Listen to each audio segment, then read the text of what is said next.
پیارے آقا کا یہ لال ظلم و ستم کے ہاتھوں شہید کیا جائے گا۔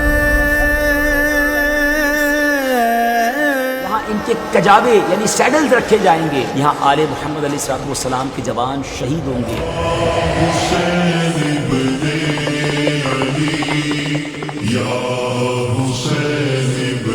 امام علی مقام امام حسین رضی اللہ تعالیٰ کی شہادت کی خبر تو بہت پہلے سے مشہور تھی۔ امام علی مقام امام حسین رضی اللہ تعالیٰ کی شہادت کی خبر آپ کے دودھ پینے کے زمانے میں ہی سنا دی گئی تھی۔ جی ہاں، حضرت علی، حضرت فاطمہ الزہرا، دیگر صحابہ کرام و اہل بیت کے جانثار سبھی لوگ آپ کے زمانہ شیر خارگی ہی میں جان گئے تھے، یعنی دودھ پینے کے زمانے میں جان گئے تھے کہ پیارے آقا کا یہ لال ظلم و ستم کے ہاتھوں شہید کیا جائے گا اور اس کا خون نہایت بے دردی کے ساتھ زمین کربلا میں بہایا جائے گا۔ حضرت عائشہ صدیقہ رضی اللہ تعالیٰ عنہ روایت کرتی ہیں کہ نبی کریم علیہ السلام نے فرمایا، جبریل نے مجھے خبر دی ہے کہ میرے بعد میرا بیٹا حسین زمین طف میں شہید کیا جائے گا۔ اور جبریل علیہ السلام کربلا کی مٹی بھی ساتھ لائے تھے اور فرمایا تھا کہ یہ حسین کے مقتل کی خاک ہے۔ طف کوفہ کے قریب اس مقام کا نام تھا جسے آج دنیا کربلا کے نام سے جانتی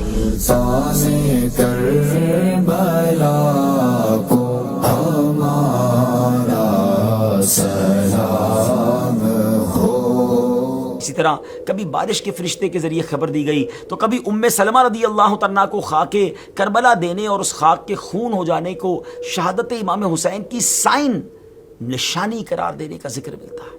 ناظرین، جس سے معلوم ہوتا ہے کہ نبی پاک علیہ السلام کو شہادت کی بار بار اطلاع دی گئی اور آپ نے بھی بارہا اس کا ذکر فرمایا، جس کی وجہ سے حضرت امام حسین رضی اللہ تعالیٰ کی شہادت کی خبر بچپن ہی سے خوب مشہور ہو چکی تھی اور سب کو معلوم ہو گیا تھا کہ آپ رضی اللہ تعالیٰ کربلا کے میدان میں شہید کیے جائیں۔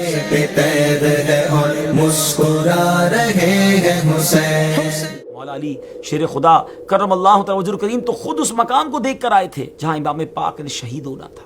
آپ جب اس مقام پر پہنچے تو فرمایا کہ نبی کریم علیہ السلام نے مجھے خبر دی تھی کہ حسین فرات کے کنارے شہید کیے جائیں گے۔ پھر آپ اس مقام پر گئے جہاں بعد میں شہداء کی قبریں بنی اور فرمایا یہاں ان شہداء کے اونٹ باندھے جائیں گے، یہاں ان کے کجاوے یعنی سیڈلز رکھے جائیں گے، یہاں آل محمد علیہ السلام کے جوان شہید ہوں گے اور آسمان و زمین ان پر روئیں گے۔ یہاں غور کی بات یہ ہے ناظرین کہ نبی پاک علیہ السلام جانتے تھے، مولا علی جانتے تھے، سیدہ فاطمہ الزہرا رضی اللہ تعالی عنہا جانتی تھی، پورا اہل بیت جانتا تھا کہ حسین کربلا میں بے دردی کے ساتھ شہید کیے جائیں گے، مگر کوئی بھی حضور کی بارگاہ میں آ کر یہ عرض نہیں کرتا تھا۔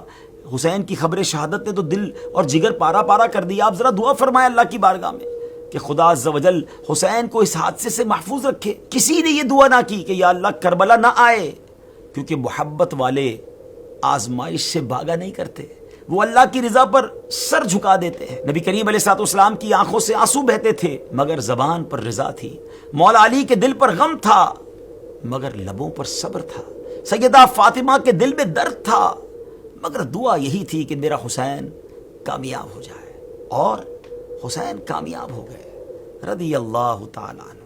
سیکھنے کو کیا ملا ناظرین؟